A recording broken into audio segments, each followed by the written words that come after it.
ड्रामे की शुरुआत शुयान से होती है, जो कि मेंटली डिस्टर्ब है और वो अभी पागल खाने से छूट करके घर जा रही होती है, जहाँ वो अपने होने वाले हस्बैंड की फोटो लेकर के कह रही होती है कि अच्छा तो तुम ही फू परिवार की उत्तराधिकारी जियान हो, जिससे कि शादी करने के लिए मुझे मेरी बहन की जगह रिप्लेस किया गया है। तभी शुयान का गार्ड उससे कहता है कि मैडम आप पिछले 5 सालों से पागल खाने में हैं, जिसकी वजह से आपके परिवार वाले जरूर बहुत दुखी रहते होंगे, पर फाइनली उन्होंने आपके एक अच्छे परिवार में शादी करने का फैसला किया। तो शुयान कहती है कि अच्छा परिवार वो क्या होता है, तुम्हें पता भी है कि जिससे मेरी शादी होने वाली है वो एक क्रिपल साइको माफिया है, जो कि पलक झपकते लोगों को मार डालता है। इसीलिए मुझे मेरी बहन की जगह रिप्लेस किया जा रहा है ताकि वो उसे सेव कर सके, लेकिन मैं किसी को भी अपने ऊपर हावी नहीं होने दूंगी। उसे देख करके ऐसा लग रहा होता है कि पास्ट में जरूर उसके साथ में बहुत बुरा हुआ था, जिसकी वजह से शुयान ऐसी हो गई। हालांकि वो भी मेंटली स्टेबल थी, पर पूरी तरीके से सही नहीं थी। तभी वो एक बूढ़ी औरत को रास्ते में बेहोश देखती है, जहाँ वो जल्दी से कार रुकवा करके उनके पास जाती है और उन्हें फौरन से दवा खिला करके उनकी मदद करती है, जिस पर वो लेडी होश में आ जाती है और उसे थैंक्स करती है। अब शुयान फू मेंशन पहुंचती है, जहाँ वो इतने बड़े घर को देख करके सोचती कि किसी महल से कम नहीं लग रहा है। तभी उसे रास्ते में जिहान की अडॉप्टेड सिस्टर लिली मिलती है। तो शुयान उससे कहती कि मैं जिहान की होने वाली वाइफ हूँ, जिस पर लिली कहती कि फिर इस बात को प्रूव करके दिखाओ। इतना कहकर के उसकी तरफ अपनी डॉगी को छोड़ देती है, पर शुयान उसे काफी अच्छे से कंट्रोल कर लेती है और डॉगी उसके टच से शांत हो जाता है। तभी वहाँ पर जिहान की एंट्री होती है, जो कि व्हील चेयर पर होता है और उसके पीछे बहुत सारे गार्ड्स होते हैं, जहाँ वो शुयान के पास आकर के उससे पूछता है कि तुम मिंग नहीं हो। तो वो कहती कि हाँ मैं मिंग नहीं, मैं उसकी बहन हूँ, जिस पर जिहान गुस्से से शुयान की तरफ गन पॉइंट कर लेता है और कहता है कि तुम काफी ब्रेव हो, तभी तुम अपनी बहन की जगह यहाँ पर मरने चली आई। इस बात पर शुयान अपना पीछे से हथियार निकालने लगती है, पर तब तक तो जिहान शुयान के गार्ड को शूट कर देता है और कहता है कि पता नहीं क्यों लोग मुझे मॉन्स्टर बनने पर हमेशा मजबूर करते रहते हैं, लगता है कि तुम्हारा शेन परिवार अब जीना नहीं चाहता है। यहाँ पर जिहान अपने आदमी से कहता है कि इस गार्ड को उठा करके शेन परिवार में भेज दो,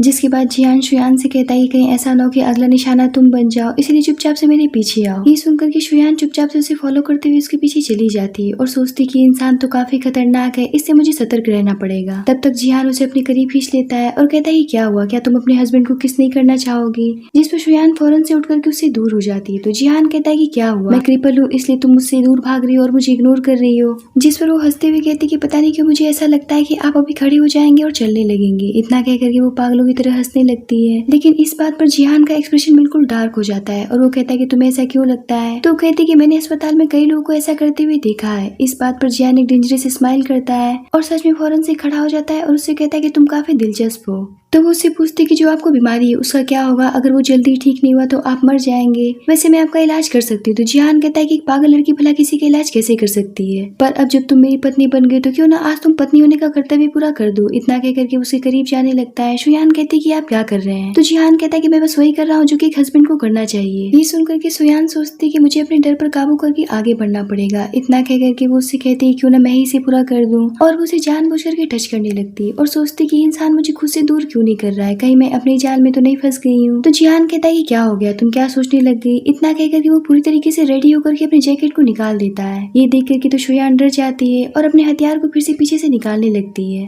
पर तब तक जिहान की बीमारी की वजह से उसके ऊपर अटैक पड़ने लगता है और वो शुयान से फौरन से वहाँ से निकल जाने के लिए कहता है। शुयान सोचती कि अगर मैंने इसी हालत में छोड़ दिया तो ये मर जाएगा। वो फौरन से उसके पल्स रेट को चेक करती है और कहती कि प्लीज हिलो मत, एक गहरी सांस लो, जिस पर जिहान खुद को शांत करने की कोशिश करने लगता है। तभी वहाँ पर लिली आ जाती है और वो शुयान से कहती कि जिहान से दूर हो जाओ, तुम्हें पता नहीं है क्या कि उसे लड़कियों के टच से नफरत है। इतने पर जिहान शुयान का हाथ पकड़ करके गहरी सांस लेने की कोशिश करने लगता है, जिस पर शुयान उसे पिन चुभा देती है, जिससे कि वो शांत हो जाता है। तभी लिली जिहान से कहने लग जाती है कि भाई आपको क्या हो गया। तो जिहान कहता है कि यहाँ से बाहर निकल जाओ। तो लिली कहती कि मैं आपको छोड़ करके कहीं भी नहीं जाऊंगी। इस बात पर जिहान उस पर गन पॉइंट कर देता है और कहता है कि जल्दी से यहाँ से बाहर निकल जाओ, इससे कि पहले मैं अपना पेशेंस खो दूं, जिस पर लिली फौरन से वहाँ से भाग जाती है। तभी शुयान पूछती कि आप कैसा फील कर रहे हैं। तो वो कहता है कि बेटर। जिहान अपने बटलर से कहता है कि शुयान के लिए एक अच्छा सा रूम तैयार करके उसे वहाँ पर शिफ्ट कर दो। तो बटलर कहता है कि वो सब तो ठीक है, लेकिन सबसे पहले आपको अपनी दादी माँ से अस्पताल मिलने के लिए जाना चाहिए, क्योंकि वो रास्ते में बेहोश हो गई थी। तो वो कहता है कि ठीक है मैं जा रहा हूँ। इतना कहकर के वो अपनी दादी माँ से मिलने के लिए अस्पताल चला जाता है, जहाँ वो उनसे पूछता है कि दादी आप कैसी हैं। तो दादी उसे टीज करते हुए कहती कि बेटा तुम तो बहुत जल्दी आ गए, मैं तुम्हारा कब से इंतजार कर रही थी। तो जिहान कहता है कि दादी आप बाहर क्यों गई थी, बाहर कितनी गर्मी है। तो दादी कहती कि मैं तुम्हारी कुंडली लेकर के गुरुजी के पास में गई थी, उन्होंने कहा कि शन परिवार की लड़की तुम्हारे लिए सही नहीं, इसीलिए उस लड़की को तुम अभी रिजेक्ट करके शादी से मना कर दो, क्योंकि मैंने तुम्हारे लिए बहुत ही अच्छी लड़की ढूंढ ली जिसने की आज मेरी जान बचाई थी, वरना मैं तो आज रास्ते में ही मर गई होती। तुम जल्दी से उस लड़की से शादी करके मुझे पोती पोतियों का मुंह दिखा दो। जिहान तो शांत शांत होकर के उनकी बात सुन रहा होता है। उसे तो समझ ही नहीं आ रहा होता कि आखिर वो किस तरीके से रिएक्ट करे।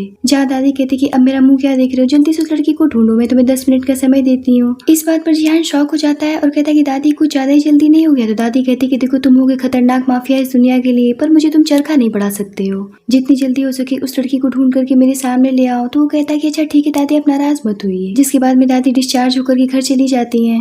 जहाँ बटलर आकर के बताता है कि युवा मास्टर की दुल्हन घर आ चुकी है। तो दादी कहती कि वो लड़की मेरे पोते की वाइफ नहीं बन सकती है, जाकर के उसे मेरे पास भेजो। जिस पर शुयान उनके बुलाने पर दादी के पास जाती है, जहाँ दादी लिली के पास बैठ करके बात कर रही होती है। पर जैसे वो शुयान की तरफ पलटती है और उसे देखती है, उनकी तो खुशी का कोई भी ठिकाना नहीं रहता है और वो उसे कहने लग जाती कि आखिरकार तुम मुझे मिल ही गई, मैं तुम्हें कब से ढूंढ रही थी, तुमने मेरी जान बचाई, इसके लिए तुम्हारा बहुत बहुत शुक्रिया। तो शुयान उनसे पूछती कि पर आपको अस्पताल से इतनी जल्दी डिस्चार्ज कैसे मिल गया? तो वो कहती कि मुझे जिहान की शादी जो करनी थी इसीलिए मैं जल्दी आ गई। वैसे मुझे उम्मीद नहीं थी कि जिस लड़की को मैं ढूंढ रही हूँ वो तुम निकलोगी।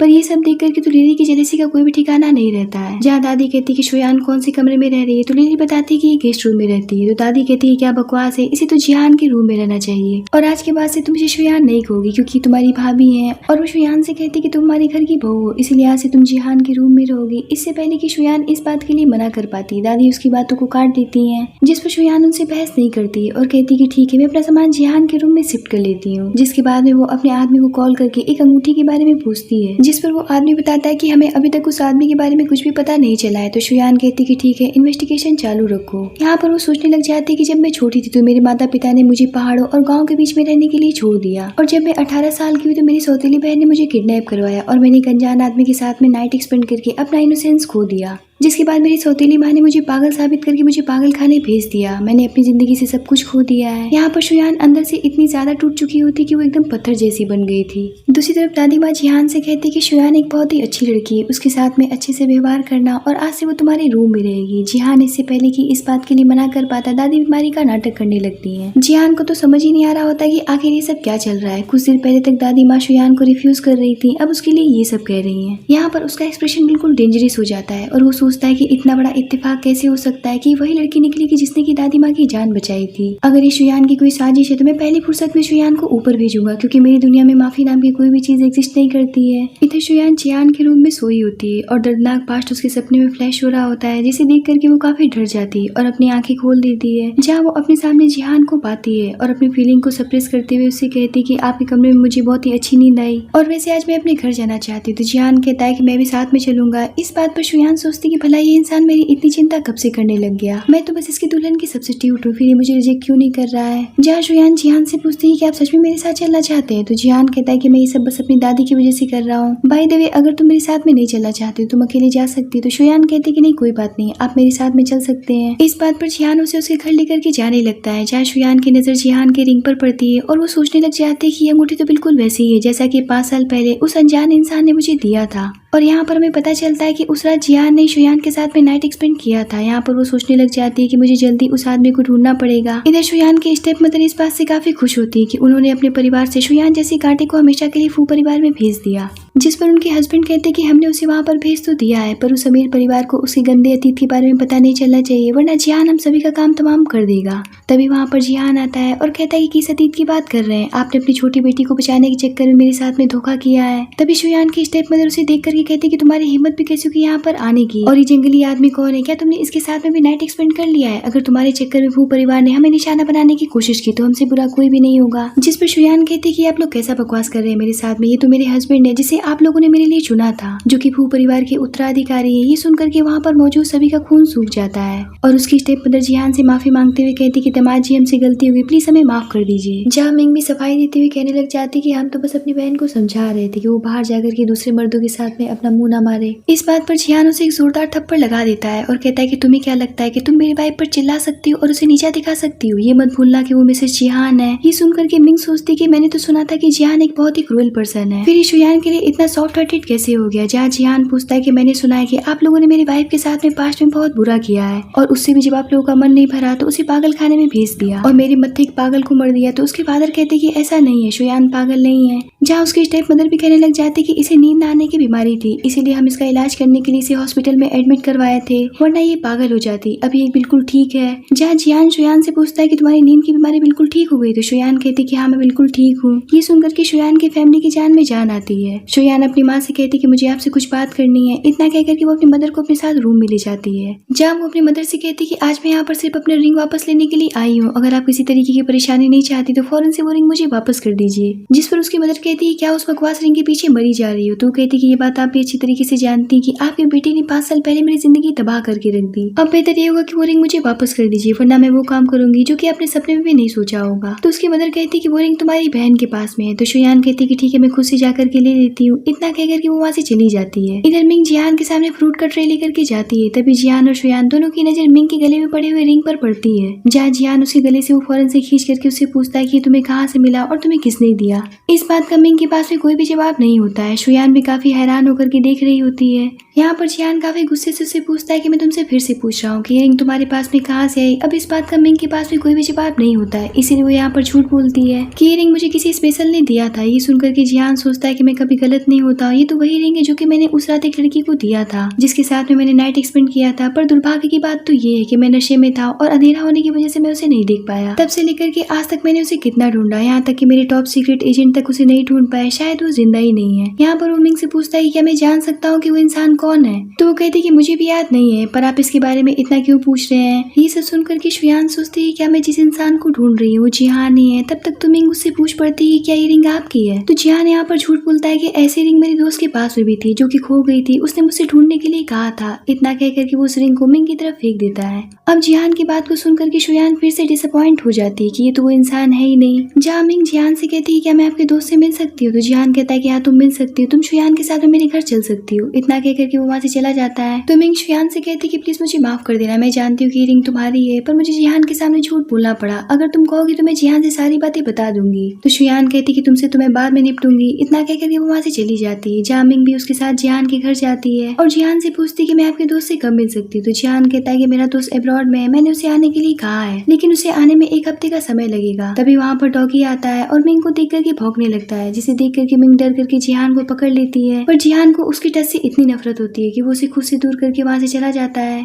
अब जिहान नाइट में जब घर वापस लौट करके आता है तो शुयान को नहा करके बाहर निकलता हुआ दिखता है और वो अचानक से उसे अपने करीब खींच लेता है। तो शुयान कहती है कि आप क्या कर रहे हैं। तो जिहान कहता है कि क्या तुम चिल्ला सकती हो मेरे लिए। जिस पर शुयान कहती है कहीं आप पागल तो नहीं होगी। तो जिहान कहता है कि अभी कभी मेरा नाम लेकर के चिल्लाओ, वरना मैं वाकई में ऐसा कुछ करने वाला हूँ जिससे कि तुम मेरा नाम लेकर के चीख उठोगी। तो शुयान कहती है कि मिस्टर जिहान मुझे छोड़ दीजिए, अगर आपने मेरे साथ में ऐसा वैसा कुछ भी करने की कोशिश की तो अच्छा नहीं होगा। यहाँ पर वो अपना सुई निकाल लेती है उसे छुपाने के लिए, जिस पर जिहान उसका हाथ पकड़ लेता है और कहता है कि ये सुई ना तो केवल किसी की जान बचा सकती है बल्कि किसी को मार भी सकती है। जिस पर शुयान अपना हाथ पीछे खींचती है, जिसकी वजह से जिहान के हाथ में चोट लग जाता है और वो गुस्से से उसके वेस्ट पर पिंच करता है, जिसकी वजह से शुयान की चीख निकल जाती है। और ये सुनकर के बाहर खड़ी दादी सोचती है कि लगता है कि अंदर काम शुरू हो चुका है। इधर शुयान उल्टा जिहान को पिंच करती है। तो जिहान कहता है कि लगता है कि तुम्हारी हिम्मत कुछ ज्यादा ही बढ़ गई है, तभी तुम मुझे पलट करके पिंच कर रही हो। और यहाँ पर वो दोनों एक दूसरे को कंटिन्यू हार्डली पिंच किए जा रहे होते हैं, जिसकी वजह से उन दोनों की आवाज बाहर तक निकल रही होती है। उनकी इस तरीके की आवाज सुन करके दादी काफी खुश हो जाती है और कहती है कि लगता है कि वो दोनों आज बेट तोड़ करके रहेंगे। इतना कह करके वो वहाँ से चली जाती हैं। इधर वो दोनों किसी तरीके से एक दूसरे को छोड़ते हैं। जहाँ जिहान कहता है कि तुम बहुत ही ज्यादा लड़ाकू हो। तो शुयान कहती है कि मैंने पहले ही कहा था कि मुझे परेशान मत करिए, क्या आपके पास में कोई काम नहीं है जो कि आप मेरे आगे पीछे हमेशा मंडराते रहते हैं। वैसे आज मैं आपके बेड पर सोने जा रही हूँ और आप सोफे पर सो जाना। इतना कह करके वो जिहान के बेड पर सो जाती है। जिहान तो काफी फ्रस्ट्रेट होकर के सोचता है कि तो खंबा नोचने वाली बिल्ली निकली।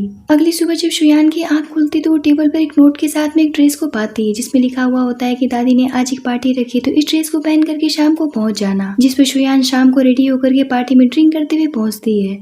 जहाँ एक घूंट हर की आदमी शुयान को देख करके उसके पास आकर के कहने लग जाता है कि क्या लगती हो तुम। तो शुयान कहती है कि बकवास मत करो और मेरे रास्ते से हट जाओ। पर वो आदमी तो जैसे उसके पीछे ही पड़ जाता है। तो शुयान उसके सर पर मारते हुए कहती है लगता है कि तुम मरना चाहते हो। तो वो कहता है कि जाने मन तुम्हारा गुस्सा भी कितना हंसी है। जिस पर शुयान कहती है और तुम्हारी शक्ल गधी जैसी है। इस बात पर वो आदमी भड़क जाता है और अपने एक और ठरकी साथी को फोन करके वहाँ पर बुला लेता है, जिसे देख करके ऐसा लग रहा होता है कि वो ठरकी कम जोकर ज्यादा लग रहा था। यहाँ पर वो उससे कहती है कि किस पागल आदमी को तुमने यहाँ पर बुला लिया है। और उसकी हरकतें देख करके शुयान काफी थक जाती है। तब तक वहाँ पर जिहान आता है, जिसे देख करके उन दोनों का खून ही सूख जाता है और वो दोनों फौरन से शुयान के आगे घुटने टेक करके माफी मांगने लगते हैं। अब यहाँ का मैटर खत्म होने के बाद में जिहान शुयान को लेकर के बाहर जाता है, पर शुयान काफी ज्यादा ड्रिंक करने की वजह से नशे में धुत हो जाती है। जिस पर जिहान उसे उठा करके कार में बैठाता है। जहाँ असिस्टेंट सोचता है कि कमाल की बात है कि इस लड़की के टच से बॉस को जरा सा भी एलर्जी नहीं हो रही है, पर शुयान तो नशे की वजह से जिहान के करीब जाने लगती है। ये देख करके असिस्टेंट की आंखों से धुआं फेंक देता है, जिसे अपनी तरफ देखता हुआ देख करके जिहान कहता है कि मिरर को टर्न कर दो, जिस पर असिस्टेंट फौरन से मिरर को टर्न कर देता है। जिहान कहता है कि कार के म्यूजिक को लाउड कर दो, जिस पर वो फौरन से उसे लाउड कर देता है। जिहान यहाँ पर किसी तरीके से शुयान को कंट्रोल किया होता है, लेकिन वो जैसे ही घर पहुंच करके उसका टेम्परेचर चेक करने के लिए आगे बढ़ता है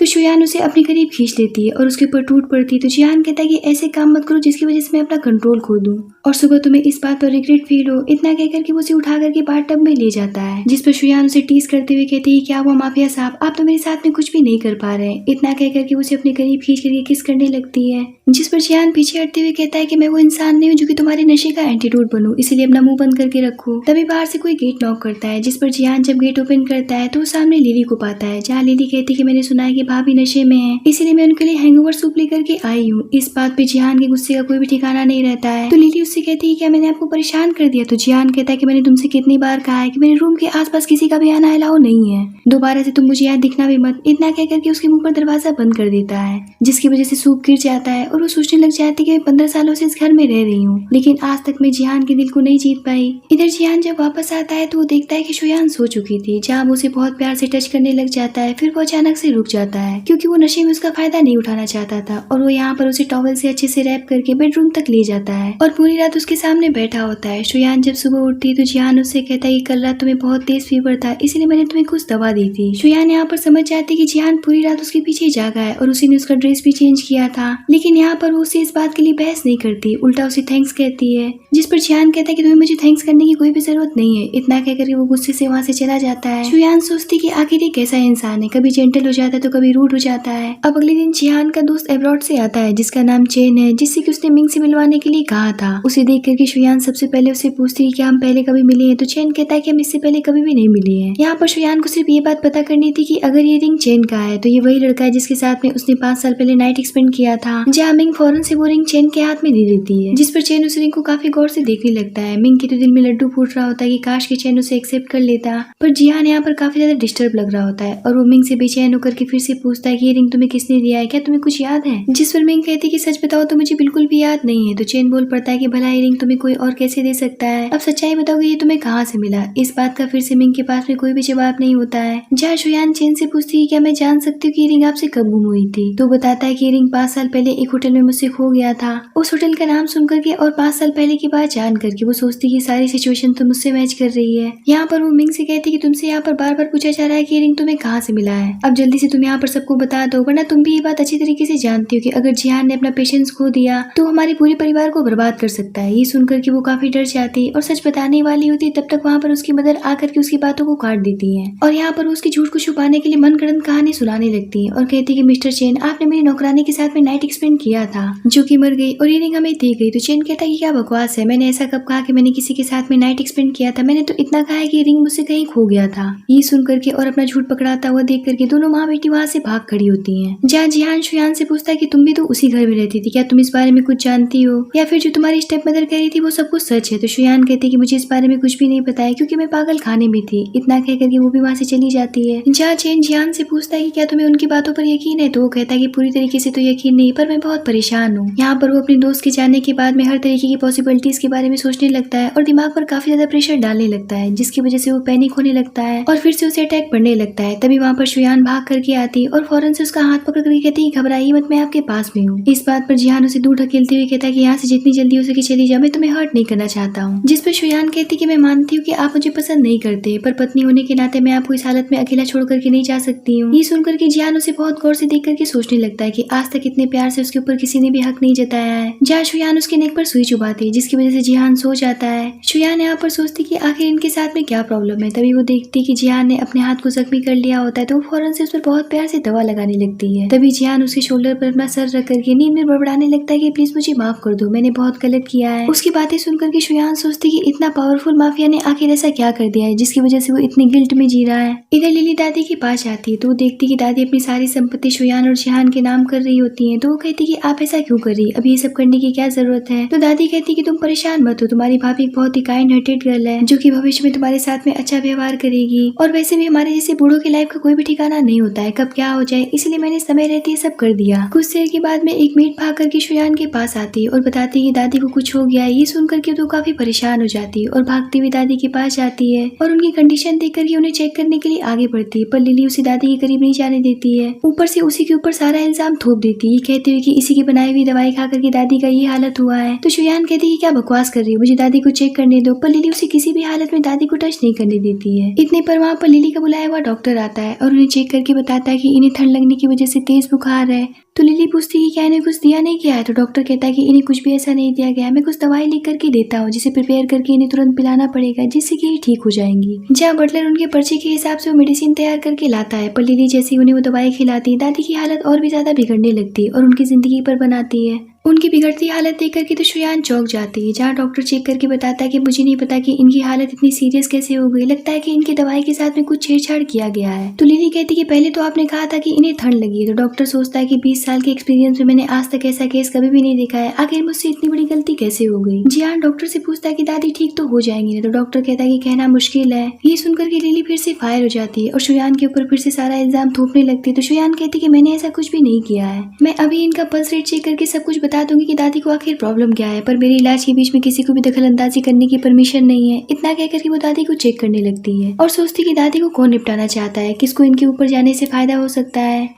यहाँ पर वो उन्हें अपना सुई चुभाती है जिस पर दादी वोमिटिंग कर देती हैं, जिसके जरिए उनके शरीर से दवाई का सारा बुरा असर बाहर निकल जाता है। ये देख करके डॉक्टर भी हैरान हो जाता है कि आखिर ये इतनी इंटेलिजेंट कैसे हो सकती है। अब शुयान उन दवाइयों को लेकर के उसे चेक करने लगती है, जहाँ वो सभी से बताती है कि इन दवाइयों के साथ में जानबूझकर के छेड़छाड़ किया गया है और उसका उल्टा असर दादी के ऊपर हो गया है। ये सब देख करके और सुन करके लिली काफी डर जाती है, जैसे कि उसी ने सब जानबूझकर किया हो और उन दवाइयों को मिक्स करके दादी को पिलाया हो। खैर शुयान दादी को दूसरा सुई लगाती है जिससे कि वो होश में आ जाती है, उनका पल्स रेट भी नॉर्मल हो जाता है। जहाँ दादी सबसे पहले शुयान को अपने पास बुलाती हैं और कहती कि हालांकि मैं बेहोश थी लेकिन मैं सब कुछ सुन सकती थी कि तुम्हारे ऊपर कितने सारे इल्जाम लगाए जा रहे थे, लेकिन तुमने पूरी ईमानदारी के साथ में मेरी जान बचाई, इसके लिए तुम्हारा बहुत बहुत शुक्रिया। तो शुयान कहती कि दादी अभी आप बहुत वीक है, आपको आराम करना चाहिए, आप इन सभी चीजों की चिंता मत करिए। तो दादी कहती कि ठीक है, जिसके बाद में शुयान वहाँ से चली जाती है और अपने मेडिसिन पर फिर से काम करने लगती है। पर जैसे ही वो फ्रस्ट्रेट होकर के उठती है वो जाकर के जिहान से टकरा जाती है, जिस पर जिहान उसे फौरन से पकड़ लेता है और उसे बहुत प्यार से टच करने लग जाता है, जिस पर वो सोचती कि आखिर मुझे इसका टच उस इंसान की तरह क्यों लग रहा है। यहाँ पर वो फौरन से पीछे हट जाती है और उसके टच को अवॉइड करते हुए कहती कि मैं दादी के लिए सूप बनाने जा रही हूँ। इतना कह करके वो वहाँ से चली जाती है। जियान भी सोचता है कि पता नहीं क्यों मुझे शुयान को छूने की क्रेविंग बढ़ती जा रही है। कुछ देर के बाद में शुयान के पास में उसकी मदर की कॉल आती है, जो कि उससे कहती कि जियान से जाकर के बात करो कि वो हमारी कंपनी को सपोर्ट करे, वरना तुम्हारे लिए अच्छा नहीं होगा। तो शुयान कहती कि तुम लोगों ने मुझे जितना बर्बाद करना था कर लिया, अब मैं दूसरे को बर्बाद नहीं होने दे सकती हूँ। और अब तो मुझे इस बात का शक होने लगा कि मैं तुम लोग की जैविक बेटी हूँ भी या नहीं, मुझे इस बात का डीएनए टेस्ट करवाना पड़ेगा। इस बात पर उसकी मदर बहुत बुरी तरीके से भड़क जाती है और पागलों की तरह अनाप शनाप बकने लगती हैं। जहाँ शुयान सोचने लग जाती है कि डीएनए टेस्ट के नाम पर मेरी मदर इतना ज्यादा रिएक्ट क्यों कर रही थी, कहीं मेरा शक सही तो नहीं है। और यहाँ पर वो अपनी स्टेप मदर का लोकेशन पता करके सीधा वहाँ पर पहुँचती है, जहाँ वो देखती है कि वो किसी दूसरे आदमी के साथ में अपना मुंह काला करवा रही थी। जहाँ वो आदमी उनसे कहता है कि वैसे शुयान तो सच में तुम्हारी जैविक बेटी नहीं है, अब तुम क्या करोगी। तो वो कहती है कि मुझे भी इन सभी बातों से कोई फर्क नहीं पड़ता है, अब मुझे उस बुढ़े में कोई भी इंटरेस्ट नहीं रह गया, क्योंकि वो बिल्कुल बेकार हो चुका है। पता नहीं कैसे मैं उस बुढ़े की जाल में फंस गया, मैं कितनी जवान हूँ और तुम कितने हैंडसम, हमारी जोड़ी काफी अच्छी है। अपनी मदर का इतना घिनौना सच जान करके तो शुयान के पांव तले से जमीन निकल जाते हैं और वो जैसे ही पलटती हुई टेबल से टकरा जाती है, जिसकी आवाज सुन करके तो उसकी स्टेप मदर का खून ही सूख जाता है और उसे जाता हुआ देख लेती है। शुयान बाहर आकर के अपने असिस्टेंट से कहती कि मुझे मेरे घर ले चलो, पर जैसे ही वो अपने फादर के घर पहुंचती है उसकी स्टेप मदर भी भागती हुई आती है और अपने हस्बैंड के पैर पकड़ करके उनसे माफी मांगने लगती है। शुयान कहती कि आखिर आप माफी क्यों मांग रही है, क्या आपने कुछ बाहर गलत किया है, क्योंकि शुयान ने अभी तक उनका सच अपने फादर से नहीं बताया था, लेकिन चोर की दाढ़ी में तिनका होता है, इसीलिए उसकी मदर उससे पागलों की तरह उलझ जाती है। और अब यहाँ पर बहस का सिलसिला चालू होता है, जहाँ उसके फादर भी उसके ऊपर भड़क जाते हैं और शुयान को मारने के लिए हाथ उठा लेते हैं, पर तब तक वहाँ पर जिहान आ जाता है और कहता है कि लगता है कि तुम सभी को अपनी जिंदगी प्यारी नहीं है। शुयान पूछती कि आप यहाँ पर कैसे आ गए, तो वो कहता है कि मैं तुम सभी से जानना चाहता हूँ कि आखिर मेरी वाइफ को यहाँ पर कौन कौन बुली कर रहा था।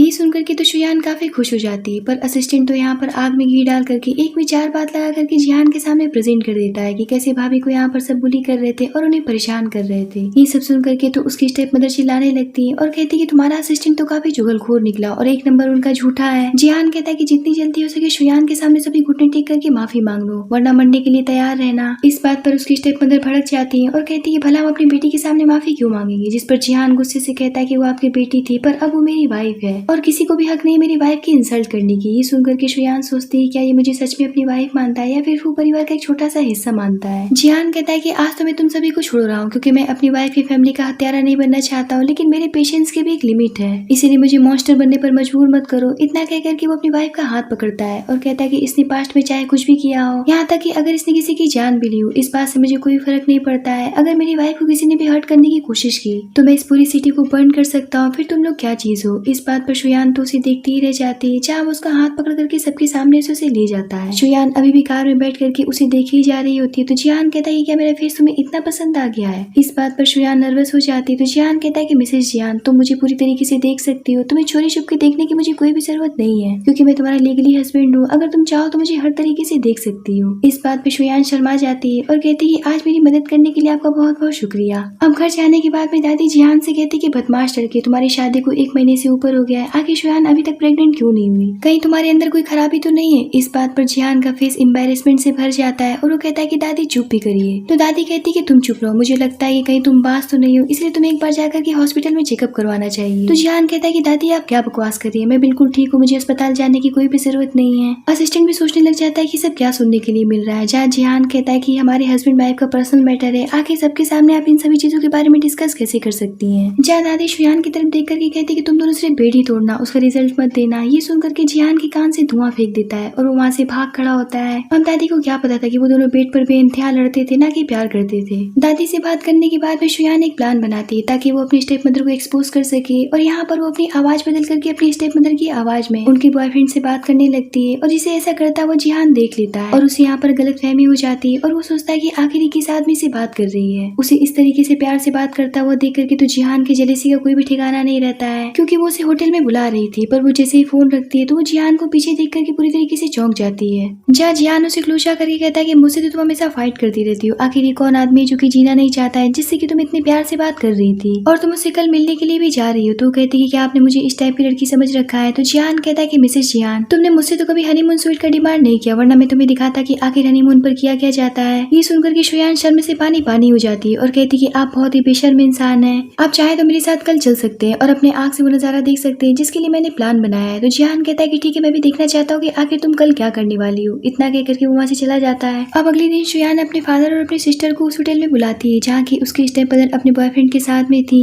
वो सब जैसे ही अंदर जाते तो उसकी मदर बहुत बुरी तरीके से एक्सपोज हो जाती है और पागलों की तरह चिल्लाने और लड़ने लगती है, जिस पर शुयान अपना डीएनए रिपोर्ट उन्हें दिखाती है जिसमें कि साफ लिखा हुआ था कि वो उनकी जैविक बेटी नहीं है। शुयान उनसे पूछती कि बताइए कि मैं कौन हूँ और किसकी बेटी हूँ, जिस पर उसकी मदर कहती कि जब तुम्हें सारी सच्चाई पता चलेगी तो आज मैं तुम्हें सारी बातें बता देती हूँ। मैंने तुम्हें एक हॉस्पिटल से उठाया था क्योंकि तुम्हारी माँ ने तुम्हें छोड़ दिया था क्योंकि तुम एक लड़की थी और जहाँ तक लगता है कि तुम उस औरत की नाजायज बेटी थी, इसीलिए उस अमीर परिवार ने तुम्हें एक्सेप्ट नहीं किया, इसीलिए उन्होंने तुम्हें छोड़ दिया। वो तो मेरा शुक्र मनाओ कि मैंने तुम पर तरस खा करके अपने साथ उठा लाई। इतनी कड़वी बातें सुन करके शुयान का सर घूमने लगता है, लेकिन उसकी मदर तो उसे बेइंतहा कोसे जा रही थी, जिस पर जियान का पेशेंस स्नैप हो जाता है और वो अपने असिस्टेंट से कहता है कि शेन परिवार को डिस्ट्रॉय कर दो और मेक श्योर करो कि कोई भी शेयर होल्डर इनकी कंपनी में इन्वेस्ट करने के लिए तैयार ना हो। ये सुनकर के शुयान के फादर को सदमा ही लग जाता है, जहाँ जियान शुयान को अपने साथ लेकर के चला जाता है। शुयान जब घर आती तो दादी को ब्लेसिंग पोटली बना करके देती है जो कि खासकर उनके लिए बनाया जाता है, जो कि इस दुनिया में है ही नहीं। उसे पा करके दादी कहती है थैंक यू बेटा, मुझे चैन के घर जाना है क्योंकि उसकी सिस्टर की आज डेथ एनिवर्सरी है, मैं उन्हें दे दूंगी। तो वो कहती कि ठीक है। अब लिली उस पोटली को देख करके समझ नहीं पाती कि आखिर उसका मतलब क्या है। वो सेम वैसे ही पोटली बना करके जिहान के पास लेकर के जाती है और कहती कि देखिए ना, मैंने आपके लिए कितना प्यारा पोटली तैयार किया है, मुझे पता है कि शुयान से कहीं ज्यादा सुंदर है। तो वो कहता है कि तुमने उसकी नकल की है। तो वो कहती कि ऐसी बात नहीं है, बल्कि उसने मेरी डिजाइन चोरी की है। इस बात पर जिहान के गुस्से का कोई भी ठिकाना नहीं रहता है और वो कहता है कि क्या तुम जानती भी हो कि इस पोटली को क्यों बनाया जाता है और इसका मतलब क्या है? इसे किसी मरे हुए व्यक्ति के नाम पर बनाया जाता है। मेरी जिंदगी तो वैसे ही हमेशा ही खतरे में रहती है क्योंकि मैं एक अंडरवर्ल्ड माफिया हूँ, पर तुमने तो मेरे मरने से पहले मैंने मौत का सामान तैयार कर लिया। लिली काफी डर जाती है और कहती है कि प्लीज मुझे छोड़ दीजिए, क्योंकि मुझे इस बारे में कुछ भी नहीं पता था। जिस पर जिहान उसे छोड़ देता है और कहता है कि मेरी नजरों के सामने से कहीं दूर चली जाओ, जिस पर लिली वहाँ से भाग खड़ी होती है। उसके जाने के बाद में जिहान किसी तरीके से खुद को कंट्रोल करने की कोशिश करता है और अपने असिस्टेंट को बुला करके कहता है कि आज मेरी वाइफ का जन्मदिन है तो मैं उसके लिए तैयारी करना चाहता हूँ। दूसरी तरफ दादी शुयान को चेन के घर लू परिवार में लेकर के जाती है, जहाँ वो शुयान का बनाया हुआ पोटली मिसेस लू को दे देती है और बताती है कि इसे मेरी बहू ने बनाया है। जिसे देख करके वो कहती है कि आपकी बहू तो काफी प्यारी है, अगर मेरी पोती जिंदा होती तो आज इसी की एज की होती, पर पता नहीं क्यों इसका चेहरा मेरी पोती से इतना मिलता जुलता क्यों है। पता नहीं कौन सी घड़ी थी जब वो अस्पताल से गायब हो गई। हमने उसे बहुत ढूंढा लेकिन वो कहीं भी नहीं मिली। यहाँ पर चेन भी ये सारी बातें खड़ा होकर के सुन रहा होता है और वो अपनी बहन को लेकर के काफी उदास होता है। खैर वो लोग उसकी डेथ एनिवर्सरी को कंप्लीट करते हैं, जिसके बाद दादी शुयान को लेकर के वहाँ से चली जाती हैं, जहाँ उसी रास्ते में उसे उसके जन्मदिन पर एक म्यूजिक शो पर जाने का टिकट देती है, जिसे देख करके शुयान काफी खुश हो जाती है। तभी शुयान के पास में असिस्टेंट का कॉल आता है कि बॉस काफी मुसीबत में है। ये सुनकर के वो दादी से कहती है कि दादी मुझे बहुत जरूरी काम है, मुझे जाना होगा। इतना कह करके वो वहाँ से चली जाती है और उसी तरह जिहान के पास में भागती हुई पहुंचती है, जहाँ जिहान बेहोश पड़ा हुआ था। तो असिस्टेंट से वो पूछती कि आखिर यहाँ पर क्या करने के लिए आए थे। असिस्टेंट सोचने लग जाता है कि अब मैं कैसे बताऊं कि वो शुयान के जन्मदिन की तैयारी करना चाहते थे। अगर मैंने ये बात शुयान को बता दी तो बॉस मुझे पीट पीट कर मार डालेंगे, इसीलिए वो यहाँ पर कुछ भी नहीं बताता है। जहाँ वो दोनों जिहान को किसी तरीके से उठा करके ले जाने लगते हैं, इतने पर जिहान होश में आने लगता है और वो उन दोनों को खुद से दूर ढकेल देता है और पैनिक होने लग जाता है। तो शुयान उसका हाथ पकड़ करके उसे काम डाउन करने की कोशिश करने लगती है। तो जिहान उसकी बातों को फॉलो करके लंबी लंबी सांसें लेने लगता है और वो उसे कहता है कि कितने दुख की बात है, मैं तुम्हारे बर्थडे पर तुम्हें सरप्राइज देना चाहता था लेकिन सब कुछ बेकार हो गया। तो शुयान कहती कि मेरे बर्थडे का सरप्राइज तो आप खुद है, वैसे मुझे फ्राई फिश खाना बहुत पसंद है, मैं वही अपने बर्थडे पर खाना चाहती हूँ। इतना कहकर के वो फ्राई फिश खरीद करके घर लेकर के चली जाती है और बड़े चाव से बैठ करके खाने लगती है। तो जिहान उससे कहता है कि तुम्हें इतना स्पाइसी नहीं खाना चाहिए। तो वो कहती है कि ये बहुत ही ज्यादा टेस्टी लग रहा है, आपको भी ट्राई करके देखना चाहिए। तो जिहान कहता है कि क्या तुम सच में चाहती हो कि मैं सिखा करके देखूं और ट्राई करूं। तो वो कहती है कि हाँ। इतने पर जिहान उसे डेस्परेटली किस करने लग जाता है। शुयान तो शॉक रह जाती है और वो सोचती है कि ये इंसान तो बहुत ही ज्यादा बेशर्म है और वो यहाँ पर फौरन से पीछे हट जाती है। तभी वहाँ पर लिली आ जाती है, जिसे देख करके जिहान का मूड पूरी तरीके से खराब हो जाता है और वो वहाँ से चला जाता है। अब रात में शुयान जैसे जिहान के रूम में जाती है तो उससे पूछती है कि आखिर आप मेरा सारा सामान अपने अलमारी में क्यों रख रहे हैं। तो जिहान कहता है क्योंकि तुम मिसेस जिहान हो और वैसे भी अब से तुम्हें सोफे पर सोने की कोई भी जरूरत नहीं है। तो वो कहती कि मैं समझी नहीं कि आप कहना क्या चाहते हैं। तो जिहान उससे कहता है क्योंकि तुम मेरी वाइफ हो, तुम्हें मेरे साथ में बेड पर सोना चाहिए। ये सुनकर के तो काफी हैरान रह जाती है। इतने पर जिहान उसे अपने क्लोज खींच लेता है और कहता है कि क्या तुम इतना भी नहीं कर सकती हो मेरे लिए, मैं तुमसे प्रॉमिस करता हूँ कि तुम्हारी बिना मर्जी की तुम्हें टच नहीं करूंगा। शुयान सोचती कि इंसान तो मेरे फिर से इतने करीब आ गया है, कहीं मुझे फिर से किस तो नहीं करने वाला है। इतने पर जिहान उसे छोड़ देता है और बिना कुछ कहे वहाँ से चला जाता है। कुछ देर के बाद में जिहान वापस से लौट करके रूम में आता है, जिसे देख करके शुयान का हार्ट बीट फास्ट हो जाता है और वो यहाँ पर सोचती कि अब ये क्या करने वाला है। तभी अचानक से जिहान उससे पूछता है कि क्या तुम्हें बच्चे पसंद है। तो वो कहती कि पसंद है पर इतने भी नहीं। तो जिहान कहता है कि मुझे भी नहीं पसंद है। इतना कह करके वो लेट जाता है और एक बच्चे की फोटो अपने मोबाइल में देख करके कहता है कि तुम मुझे 4 साल पहले मिले थे, जिसके बाद मेरी पूरी दुनिया ही बदल गई। यहाँ पर वो दोनों धीरे धीरे करके सो जाते हैं। अगली सुबह शुयान के मोबाइल पर एक मैसेज आता है कि स्कूल में मुझे आपसे चैट करती हुई टीचर ने देख लिया है, अब वो मुझे धमकी दे रही है कि मुझे स्कूल से बाहर निकाल देंगी, क्या आप यहाँ पर आ सकती हैं। दरअसल में शुयान ने कुछ समय पहले एक बच्चे की मदद की थी और उसे खाना खिलाया था। उसी वक्त उसे उसने अपना नंबर दिया था कि अगर कभी भी कोई भी परेशानी होगी तो तुम मुझे कॉल करना या फिर मैसेज करना, क्योंकि शुयान तो शुरू से ही हेल्पिंग नेचर की लड़की थी।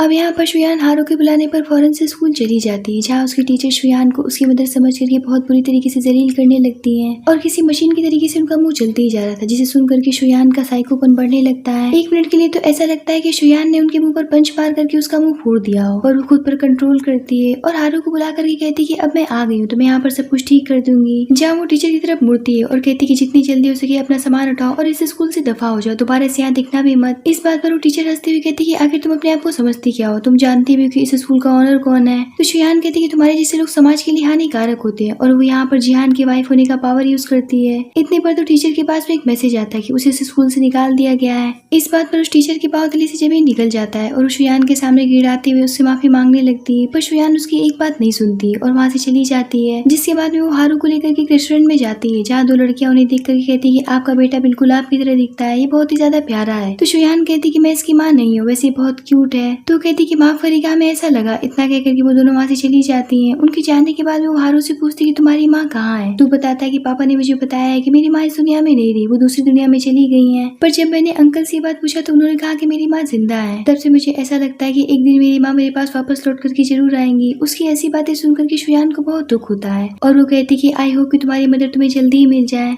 अब शुयान जब घर जाती तो जिहान उससे पूछता है कि तुम सुबह से कहाँ गायब थी। तो बताती कि मैं किंडरगार्टन में गई थी। तो जिहान कहता है कि हाँ मुझे पता है कि तुमने एक बच्चे की मदद की है। तो कहती कि हाँ मैंने उसकी मदद की क्योंकि वहाँ की टीचर उस बच्चे को धमका रही थी। तो मैंने भी उससे कह दिया कि मैं इस बच्चे की मदर हूँ और उसे अच्छा सबक सिखाया। यहाँ पर जिहान सोचता है कि आखिर ये कैसा इत्तेफाक है, ये हारू तक कैसे पहुँच गई और मुझे इस बात की खबर क्यों नहीं लगी कि हारू को धमकाया जा रहा है। यहाँ पर हमें पता चलता है कि वही बच्चा है जिहान जिसकी तस्वीर अपने मोबाइल में देख रहा था। जहाँ जिहान उससे कहता है कि तुमने तो कहा था कि तुम्हें बच्चे पसंद नहीं है। तो कहती कि हाँ मैंने ऐसे कहा था, लेकिन इसका मतलब ये नहीं कि मैं किसी बच्चे के साथ में बुरा होते हुए अपनी आंखों के सामने देखूंगी। वैसे आप उस बच्चे के बारे में इतना क्यों पूछ रहे हैं, क्या आप उसे जानते हैं? तो यहाँ पर जिहान झूठ बोलता है कि मेरे दोस्त का बेटा है। ये सुनकर के शुयान गुस्सा हो जाती है और कहती है कि आपका दोस्त गधा है क्योंकि उसे अपने बच्चे को संभालना तक नहीं आता है। तो वो कहता है कि शुयान तुम ये क्या बकवास कर रही हो, क्योंकि ये बात तो जिहान पर ही लागू हो रहा था। शुयान कहती कि सब मर्द एक जैसे होते हैं, एकदम बकवास, जिन्हें कुछ भी नहीं आता है। इतना कहकर के वो वहाँ से गुस्से से चली जाती है। अब अगले दिन जिहान उसे एक ऑप्शन में लेकर के जाता है जहाँ वो उसे होटल रूम में लेकर के जाता है और कहता है कि यहाँ तो एक ही बेड है। तो वो कहती कि आप चाहे तो मेरे लिए दूसरा रूम बुक कर सकते हैं। तो जिहान कहता है कि मेरे पास में सब करने का टाइम नहीं है। इतना कहकर के वो उसे अपने क्लोज खींच लेता है और कहता है कि चलो इस शादी को आज कंप्लीट करते हैं, प्लीज मुझे अपने क्लोज आने दो, मैं हर तरीके से तुम्हें अपनी वाइफ बनाना चाहता हूँ। इतना कहकर के उसे बेड पर पुश कर देता है और फिर पागलों की तरह उसे किस करने लग जाता है, जिस पर शुयान उसे रोकने की कोशिश करती है पर जिहान तो रुकने का नाम नहीं ले रहा होता है। इसीलिए वो उसे किक मार देती है जिसकी वजह से जिहान को बहुत तेज चोट लग जाती है, जिसे देख करके शुयान कहती है कि माफ करिएगा, मैं आपको चोट नहीं पहुंचाना चाहती थी। जिस पर जिहान कहता है कि आखिर तुम्हें मेरे डर से इतनी नफरत क्यों है। अब शुयान नीलामी को अटेंड करने के लिए निकलती है पर उसकी स्टेप मदर के पीछे के गुंडे शुयान पर हमला कर देते हैं पर उनके बीच में चेन आ जाता है जिसकी वजह से वो बहुत बुरी तरीके से घायल हो जाता है। ये देख करके तो शुयान भी शॉक रह जाती है और वो सोचती कि चेन ने मेरे लिए खुद की जान खतरे में क्यों डाल दी। तभी वहाँ पर जिहान भागता हुआ आता है और वो फौरन से चेन को हॉस्पिटल लेकर के जाता है जहाँ डॉक्टर बताते हैं कि चेन का बहुत ही ज्यादा ब्लड लॉस हो चुका है, हमें जल्दी इनका ऑपरेशन करना पड़ेगा। इतना कहकर के वो वहाँ से अंदर चले जाते हैं। कुछ देर के बाद में डॉक्टर बाहर आते हैं और बताते हैं कि हमारे हॉस्पिटल में चेन के ब्लड ग्रुप से मैच करता हुआ जितना भी ब्लड था हमने उसे चढ़ा दिया, लेकिन अभी भी हमें ब्लड की कमी पड़ रही है। जिस पर शुयान कहती कि मेरा ब्लड ग्रुप सेम है तो आप मुझसे ले लीजिए। जहाँ शुयान के ब्लड की जब जांच होती है तो डॉक्टर साफ मना कर देती है उसका ब्लड लेने से और बताते कि आप दोनों करीबी रिश्तेदार हैं, इसीलिए हम आपका ब्लड यूज नहीं कर सकते हैं। ये सुनकर के शुयान शॉक रह जाती है और वो सोचती कि चेन के साथ में मेरा खून का रिश्ता कैसे हो सकता है। यहाँ पर वो डॉक्टर से उन दोनों का डीएनए टेस्ट करवाने के लिए कहती है, जिसके बाद में वो चेन के पास जाकर के अंदर बैठ जाती है और बेचैनी से उसके उठने का इंतजार करने लगती है। ये सब देख करके तो जिहान को अच्छा नहीं लग रहा होता है क्योंकि उसे तो पता ही नहीं था कि आखिर यहाँ पर चल क्या रहा है। पर जैसे ही चेन होश में आता है शुयान की खुशी का कोई भी ठिकाना नहीं रहता है और वो चेन से उसका हालचाल पूछने लगती है। चेन के लिए इतना कंसर्न देख करके तो जिहान के जेलेसी का कोई भी ठिकाना नहीं रहता है। तभी शुयान के पास में डॉक्टर का मैसेज आता है कि आप दोनों का डीएनए रिपोर्ट आ गया तो आप आकर के ले लीजिए। डॉक्टर का मैसेज देख करके वो फौरन से वहाँ से निकल जाती है और डीएनए रिपोर्ट रिसीव करके सीधा चेन के पास में पहुँचती है और वो उससे पूछती कि आपको याद है कि मैं आपकी बहन की डेथ एनिवर्सरी पर आई थी, अगर मैं कहूँ कि आपकी बहन जिंदा है तो आप क्या करेंगे। ये सुनकर के तो चेन के गुस्से का कोई भी ठिकाना नहीं रहता है और वो उससे कहता है कि तुम मेरी दोस्त की वाइफ हो, इसका मतलब ये नहीं कि तुम मुझसे इस तरीके का बेहुदा मजाक करोगी। इस बात पर वो उसे डीएनए रिपोर्ट दिखा देती है। उसे देख करके तो चेन काफी शॉक्ड रह जाता है और बहुत ही ज्यादा इमोशनल हो जाता है और वो फौरन से शुयान को अपने गले से लगा लेता है और कहता है कि तुम मेरी छोटी बहन कैंडी हो और हमारे लू परिवार की बेटी हो। यहाँ पर दोनों ही भाई बहन मिल जाते हैं। जहाँ शुयान हंसी खुशी दादी के घर चली जाती है, जहाँ जिहान घर आता है और हारू को अपने साथ मिलाता है, जिसे देख करके तो शुयान भी कंफ्यूज हो जाती है कि आखिर अपने दोस्त की बेटी को घर क्यों लेकर के आ गया। जहाँ वो दादी से कहता है कि मैं कुछ दिनों के लिए घर से बाहर जा रहा हूँ तो क्या आप हारू का ख्याल रख सकती हैं। जिस पर दादी कहती है कि आखिर तुम इस बच्चे को अपने साथ में क्यों रखे हो, आखिर ये कौन है, मैं तुमसे 5 साल से सवाल पूछ रही हूँ लेकिन आज तक तुमने इस बात को नहीं बताया। जहाँ जिहान अब इस बात को कबूल करता है कि उसने आइस्कॉन होटल में एक लड़की के साथ में नाइट स्पेंड किया था और ये मेरा ही बच्चा है। ये सुन करके तो दादी को सदमा ही लग जाता है और वो कहती है कि इसका मतलब कि तुम्हारा नाजायज बच्चा है और वो औरत तुम्हें छोड़ करके भाग गई। तो वो कहता है कि ऐसी बात नहीं है, शायद बच्चे को जन्म देने के बाद में वो लापता हो गई और ऐसा भी हो सकता है कि वो इस दुनिया में ना हो। ये सुन करके तो शुयान के पांव तले से जमीन निकल जाते हैं और वो फौरन से पूछती है कि आपने उस लड़की को एक रिंग भी दिया था, क्या वो आप ही थे। तो वो कहता है कि हाँ मैंने उसे एक रिंग दिया था। यहाँ पर ये बात कंफर्म हो जाता है कि वो लड़की शुयान ही थी। वो कहती कि इसका मतलब कि वो लड़की मैं ही हूँ और ये बच्चा मेरा है। ये सुन करके तो जिहान शॉक्ड होकर के खड़ा हो जाता है। शुयान कहती कि जब मैंने इसे जन्म दिया तो मेरी स्टेप मदर ने मुझसे झूठ बोला कि वो बच्चा अब नहीं रहा और ये सारा किया था मेरी स्टेप मदर का ही, उन्होंने इस बच्चे को आप तक पहुँचाया, लेकिन मुझे हमेशा ऐसा लगता था कि मेरा बच्चा जिंदा है। यहाँ पर वो हारू को गले से लगा कर काफी ज्यादा इमोशनल हो जाती है। जिहान भी फाइनली काफी ज्यादा खुश हो जाता है कि उसे उसका पूरा परिवार मिल गया। यहाँ पर दादी को ये बात भी पता चल जाती है कि शुयान लू परिवार की बेटी है। ये सुनकर के तो काफी ज्यादा खुश हो जाती है और इसी हैप्पी मोमेंट के साथ में इस ड्रामे के पर हैप्पी एंडिंग होती है।